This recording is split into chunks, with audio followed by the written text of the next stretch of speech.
வணக்கம். ஒரு மனுஷனை எவ்வளோதான் அழ வைப்பீங்க? பாவம்யா. கோவிலா வந்து பார்த்தீங்கன்னா, ராஜராஜ சோழனோட அதிகமா குடமுழுக்கு பண்ணவர்யா அவரு. நான் சொல்லல, கமலஹாசன் தான் சொன்னார்.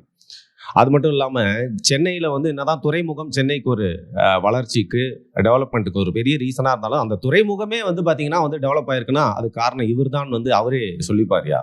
அது மட்டும் இல்லாம, அமைச்சரா இருந்தாலும் இறங்கி வேலை செய்வாங்கன்னு சொல்லுவாங்கல்ல, அது மாரி இறங்கி வந்து ஒரு ரவுடிக்கு ஈக்குவலா வந்து சண்டை பிடிக்கிறதுல ரொம்ப பெரிய ஆளுயா. முதல்வரை கூட்டிட்டு போயிட்டு தன்னுடைய கொளத்தூர் தொகுதியிலே வந்து பார்த்தீங்கன்னா வந்து அந்த சைடு டான்சர்லாம் வச்சு டான்ஸ் காட்டி அதை வந்து கைத்தட்டி முதல்வர் ரசிக்கிறத பார்த்து ரசித்த மனுஷன்யா. அதே கொளத்தூர் தொகுதியில் முதல்வர் தோத்தப்போ பின்னாடி நின்று அவருடைய குடும்பத்தார் அழுததை விட அதிகமாக வந்து பார்த்தீங்கன்னா அழுது காட்டினவர் இந்த மனுஷன். அந்த மனுஷனுக்கு போய் நீங்கள் எப்படி வந்து இவ்வளோ வந்து தீமை நினைக்கிறீங்க அப்படின்னே வந்து தெரியல. என்னதான் இருந்தாலும் டிவிக்கு அரசாங்கம் ஒரு ஸ்பெஷல் கேரை கொடுத்து வந்து பார்த்தீங்கன்னா முன்னாள் அமைச்சர், முன்னாள் அறநிலையத்துறை அமைச்சர் அதை வந்து அழுத்தி சொல்லணும். அப்போதான் வந்து கொஞ்சம் அவருக்கு லைட்டாக கொஞ்சம் வெறுப்பாகும். ஏன்னா ஒரு சின்ன பையனை வந்து பார்த்தீங்கன்னா ஸ்ரீரங்கத்துலேருந்து அறநிலையத்துறை அமைச்சராக போட்டிருக்காங்கல்ல. ஸோ நம்ம இருந்த இடமாச்சு அப்படின்னு சொல்லிட்டு நேற்று ஃபுல்லாக பாவம் தூக்கம் இல்லாமல் இருந்திருப்பாரு. இன்றைக்கும் தூக்கம் போயிருச்சு. ஏன்னா 4 வழக்குக்கு மேலே வந்து போட்டுட்டாங்க. விஜயின் ஆட்சியில் வந்து பார்த்தீங்கன்னா வந்து பொன்ராஜ் அவர் வந்து தாவைக்கால இருக்கிற பெண்களை குறித்து வந்து ரொம்ப கொச்சையான ஒரு வார்த்தைலாம் பேசியிருந்தா. நம்ம கூட அதை பற்றி வந்து காணொலிலாம் பதிஞ்சிருந்தோம். அவர் மேல வழக்குகள் வந்து பாத்தீங்கன்னா விஜய் தரப்புல இருந்தே வந்து போடப்பட்டுச்சு. இப்போ வந்து சேகர் பாபு மேல 4க்கும் மேற்பட்ட வழக்கு, குறிப்பா வந்து கொலை முயற்சி வழக்கு வீடியோ ஆதாரத்தோட இருக்கே. இனிமேல் எப்படி அது நான் இல்லைன்னு சொல்ல முடியும்?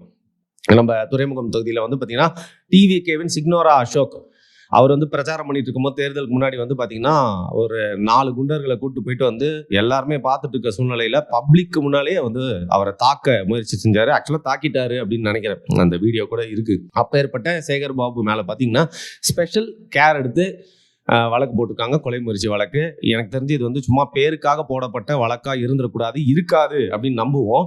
ஏன்னா டிவிகே ஆட்சிக்கு வரதுக்கு முன்னாடி திமுகவுடைய ஆட்சியின் கடைசி காலகட்டங்களில் அநியாயத்துக்கு அராஜகம் பண்ணது, ஃபர்ஸ்ட் கிளாஸ் அராஜகம்லாம் பண்ணது வந்து பார்த்தீங்கன்னா வெகு சில அமைச்சர்கள்.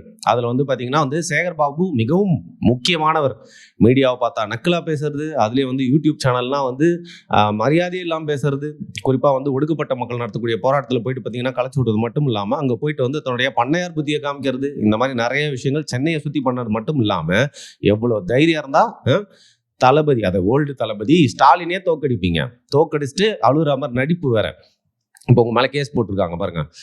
இன்னைக்கு வந்து உங்களுக்காக ஸ்டாலின் அழுவாரா அப்படின்னு தெரியல. எனக்கு தெரிஞ்சு வீட்டில் உட்காந்து அட்லீஸ்ட் கொஞ்சமாவது சிரிச்சாருன்னா இதுக்காக தான் சிரிச்சிருப்பாரு அப்படின்னு நினைக்கிறேன். நீங்கள் வசமாக சிக்கியிருக்கீங்க அப்படின்னு. இப்பயும் ஒன்றும் கெட்டு போல சேகர் பாபு அவர்களே. நீங்கள் வந்து பார்த்தீங்கன்னா ஒரு நல்ல பிராயச்சித்தம் பண்ணலாம். அரசியலில் ஒரு நல்ல ஒரு மூவ் பண்ண வேண்டியிருக்கு. இப்போ உங்கள் மேலே வர கேஸ்லாம் போட்டிருக்காங்களா? நீங்கள் எம்எல்ஏவாக இருந்து பெருசாக எதுவும் வந்து பண்ண போகிறதில்ல. தொகுதியிலையும் உங்களுக்கு வந்து பார்த்தீங்கன்னா வந்து என்னடா காசு அடிக்க முடியலையே, ஐயோ பதவி வேற போயிடுச்சுன்னு சொல்லிட்டு ஏற்கனவே வெறுப்பில் இருப்பீங்க.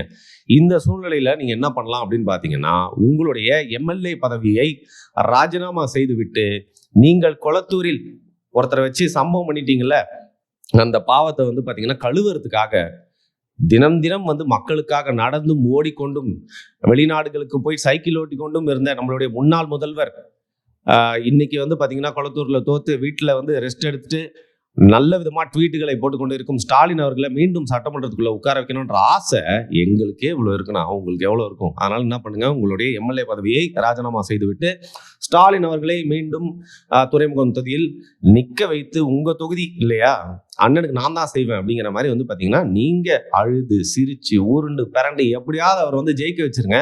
ஏன்னா சட்டமன்றம் அவரை ரொம்ப மிஸ் பண்ணுது, அவரும் வந்து சட்டமன்றத்தை ரொம்ப மிஸ் பண்றாரு. அதனால உங்களுடைய எம்எல்ஏ பதவியை உங்க தலைவருக்காக அழுவுறீங்க, உயிரியும் கொடுப்பேன்றீங்க.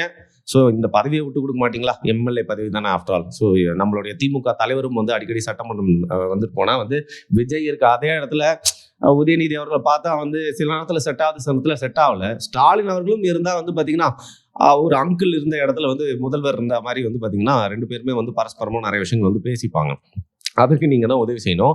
இனிமேல் திருப்பியும் சொல்கிறேன், பெயருக்கு போடப்பட்ட வழக்காக இல்லாமல் இது நிஜமான நடவடிக்கை எடுக்கப்பட்டால் வந்து நிறைய மக்கள், பொதுமக்களும் சேர்ந்து ரொம்ப சந்தோஷப்படுவாங்க. அதான் இன்னொருத்தர் யோசிச்சுட்டு இருப்பார். டாஸ்மாகையும் மின்சாரத்துறையும் பார்த்துட்டு இருந்த முன்னாள் அமைச்சர் ஒருத்தர், இவங்க எல்லாமே இப்படி ரவுண்டு கட்டி அடிக்கிறாங்கன்னா நம்ம பெரிய சம்பவமாக செஞ்சுருக்கோமே கரூரில், நம்ம மேலே எவ்வளோ பாசத்தில் இருப்பாங்க அப்படின்னு சொல்லிட்டு செந்தில் பாலாஜியும் யோசிச்சுட்டு தான் இருப்பார். எல்லாத்தையும் ஒரே நாளில் செய்ய முடியுமா? டிவிக்கு அரசாங்கம் கொஞ்சம் பொறுத்து இருந்து பார்த்து ஒன்னொன்னா வந்து செஞ்சு விட்டா வந்து மறக்க முடியாத ஒரு ஆட்சியா இது உங்களுக்கு மட்டும் இல்லாமல் அவங்களுக்கும் இருக்கும் அப்படிங்கிறத நம்பிட்டு ஸ்டாலின் அவர்கள் நாகரிக அரசியலை வந்து செய்ய ஆரம்பிச்சிட்டாரு. ஏன்னா என்னைக்கா இருந்தாலும் நம்ம நேத்தியே பேசியிருந்தோம், திமுக அரசியல் எப்படி முடிச்சு விட்டாங்க டிவிகேல நேற்று அமைச்சரவையில் விசிகேக்கு அதுக்கப்புறம் ஐயுஎம்க்கு பங்கு கொடுத்த மட்டும் இல்லாமல் காங்கிரஸையும் திருப்பியும் வந்து பார்த்தீங்கன்னா மந்திரி சபையில் சேர்த்து இப்போ திமுக கொண்டதுக்கு அரசியலே இல்லை. இந்த சூழ்நிலையில் வந்து பார்த்தீங்கன்னா வெறுப்பை கொட்டுற மாதிரி வந்து ஆர்எஸ் பாரதி போன்றவர்கள், ஆர் ஆசா போன்றவர்கள் வந்து பார்த்தீங்கன்னா வந்து ட்வீட் எல்லாம் போட்டுட்டு இருந்தாங்க. இதில் ஆர் ஆசா வந்து ரொம்ப கடுமையான சொற்களை பயன்படுத்தி இருந்தாரு. ஸோ முதல்வர், அதாவது முன்னாள் முதல்வர், சாரிங்க, தனலட்சுமி அப்படிங்கிற மாதிரி அடிக்கடி வாயில வந்து போகுது, மன்னிச்சுக்கோங்க. முன்னாள் முதல்வர், இந்நாள் எம்எல்ஏவா கூட இல்லாம இருக்கக்கூடிய திமுகவின் தலைவரான ஸ்டாலின் அவர்கள் வந்து அதுக்கு ஒரு ட்வீட் போட்டு நம்ம தோழமை கட்சிகள்லாம் வந்து அரியணை ஏறி இருக்கிறது, மந்திரி சபையை வந்து பங்கேற்று இருக்கிறது வந்து ஒரு நல்ல விஷயம் தான், யாருமே அவங்களை கடுமையான விமர்சனங்கள் வைக்க வேணாம் அப்படின்னு சொல்லிட்டு ஒரு நல்ல அரசியல் தூய்மை சக்தியா மாறிட்டு இருக்காராம் அவரு. அதான் கீழே கமெண்ட்ல எவனா பாசிட்டிவா போட்டிருக்கானா அப்படின்னு பார்த்தேன். நல்ல வேலை எவனும் போடல, ஒருத்தர் போட்டிருக்கான், தலைவரே இப்போ நீங்க நாகரிக அரசியல் செய்றீங்க அப்படிங்கறதுனால ரீல்ஸ் அரசியல் விட்டு எல்லாருமே திருப்பி வந்து உங்களுக்கு ஓட்டு போடுவாங்களா? அதெல்லாம் இனிமேல் நடக்காது தலைவரே அப்படின்னு. இருந்தாலும் வந்து பாத்தீங்கன்னா அவர் மனசுல நடிச்சிட்டு சொல்றாரோ இல்லையோ, அவர் சொன்னது என்ன அப்படின்னா வந்து யாருமே கடுமையான சொற்களை வந்து பயன்படுத்தாதீங்க, அவங்க வந்து அந்த பதவியில் முன்னேறி போட்டோம்னு சொல்லிட்டு. கண் கெட்ட பின் சூரிய நமஸ்காரம், கிக்கோ சூரியனை சின்னமா வச்சிருக்க உங்ககிட்டயே நான் இந்த தத்துவத்தை சொல்ல எதிர்பார்க்கல முன்னாள் முதல்வரே. இனிமே அடுத்து வந்து பாத்தீங்கன்னா முக்கியமான ஒரு விஷயம், சம்மர்ல நடக்கக்கூடாத ஒரு விஷயம், எலக்ட்ரிசிட்டி வந்து நிறைய இடங்கள்ல கட் ஆகிற மாதிரி செய்திகள் நம்மளால வந்து பார்க்க முடியுது. குறிப்பா வந்து சென்னையை சுற்றி இருக்க பல பகுதிகள் வந்து மணிக்கணக்காக வந்து எலக்ட்ரிசிட்டி போகுது அப்படிங்கிறது வந்து நம்ம நியூஸ்ல வந்து பார்க்க முடியுது. இதுல என்னன்னா உடனே வந்து தாவேக அரசு தான் திரும்பி பார்ப்பாங்க. ஏன்னா இப்போ அவங்க பொறுப்புல இருக்கிறாங்க, அதிகாரிகள் மட்டும் இல்லாம அரசாங்கத்தையும் திரும்பி பார்க்குறவங்க. இதுல இன்னொரு விஷயம் என்ன சொல்றாங்கன்னு பாத்தீங்கன்னா, தாவேக தரப்புல இருந்து உள்ளடி வேலை இருக்கலாம், இது வேணும்ட்டே வந்து திமுக ஆட்களால உள்ள அமர்த்தப்பட்டு வந்து பாத்தீங்கன்னா காசு கொடுத்து இந்த மின்வெட்டை வந்து செய்யறாங்க, இதுல ஏதோ ஒரு சதி இருக்கு அப்படிங்கிறாங்க. இதுல சதி இருந்தா கண்டுபிடிச்சு வந்து பாத்தீங்கன்னா அந்த ஊழியர்கள் மேல நடவடிக்கை எடுக்கிறது மட்டும் இல்லாம இந்த ஸ்கேமை எக்ஸ்போஸ் பண்ணும். இல்லைன்னா நிஜமாவே வந்து பாத்தீங்கன்னா சம்மரில் அதுவும் ஹாட்டஸ்ட் டேஸ் நம்ம கடந்து போயிட்டு இருக்கோம் இந்த 2 நாளாக. இந்த சூழ்நிலையில் வந்து பார்த்தீங்கன்னா ஹியூமிடாக இருக்கக்கூடிய இந்த டைமில் கரண்ட் போச்சுனால எரிச்சல் உடனே வந்து யார் பொறுப்பில் இருக்காங்களோ அவங்க மேலே தான் வரும். ஸோ அதனால் சீக்கிரமாக இந்த பிரச்சனைகளை வந்து களைவாங்களா அப்படிங்கிறத பொறுத்து இருந்து பார்ப்போம். அதையும் தாண்டி இன்னொரு நல்ல விஷயம், நம்ம வந்து குற்றத்தை வந்து சுட்டி காட்டுறோம் அப்படின்னா நல்ல விஷயங்களையும் வந்து பார்த்தீங்கன்னா வந்து நம்ம அப்ரிஷியேட் பண்ணி பேசணும் இல்லையா, நம்ம நியூட்ரலாக இருந்தால். அந்த வகையில் வந்து பார்த்தீங்கன்னா புஷி ஆனந்த் ஒரு நல்ல விஷயம் சொல்லியிருக்காரு. எங்கே பார்த்தாலும் ஒரே ரீல்ஸ் போடுறாங்கல்ல இந்த தாவேகாவோட எம்எல்ஏக்கள், அப்புறம் இப்போ மந்திரிகளா இருந்தவங்க கூட அந்த ரீல்ஸ்லாம் வந்து போட்டுருந்தாங்க நேற்று வரைக்கும். இதெல்லாம் வந்து குடும்பம்னு பார்த்தீங்கன்னா தோத்து போன வேட்பாளர் இருப்பாங்களே அவங்களும் ரீல்ஸ் போடுறாங்க, நிர்வாகியா இருப்பாங்களா அவங்களும் ரிலீஸ் பண்றாங்க. என்னன்னு பாத்தீங்கன்னா அரசாங்க ஆஸ்பத்திரிக்குள்ள போறாங்க, அம்மா உணவகத்துக்குள்ள போறாங்க, அலுவலகங்களுக்குள்ள போயிட்டு வந்து பாத்தீங்கன்னா ரைடு நடத்துற வாத்தி ரைடு அந்த பாட்டை வர பின்னாடி போட்டுக்கிறாங்க. ஐயோ நீ யார் எம்எல்ஏவான்னு கேட்டு, இல்ல எம்எல்ஏவா ஆகும் அடுத்த எலெக்ஷன்ல அப்படிங்கிறாரு தோத்து போனவர்.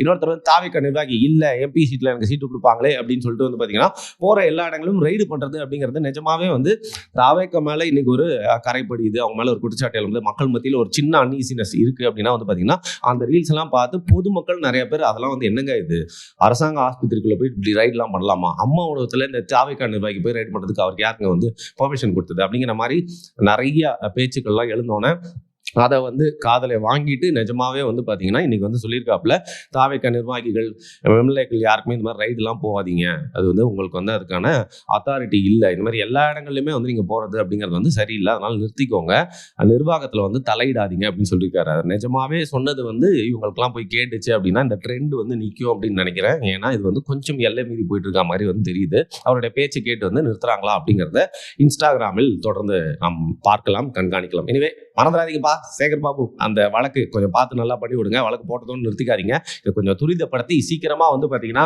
அவர் வந்து கொளத்தூர்ல அந்த அழுதார்ல, அது உண்மையா அழுதாரா இல்லையான்னு சொல்லிட்டு நிஜமாவே அவர் அழ வச்சு பார்த்தா தான் தெரியும், அன்னைக்கு உண்மையாக தாங்க அழுதுருக்காரு, இல்லைன்னா வந்து அழுகிற மாதிரி நடிச்சிருக்காரு அப்படிங்கிறத நம்ம கண்டுபிடிக்கலாம், வேற எதுவும் இல்லை.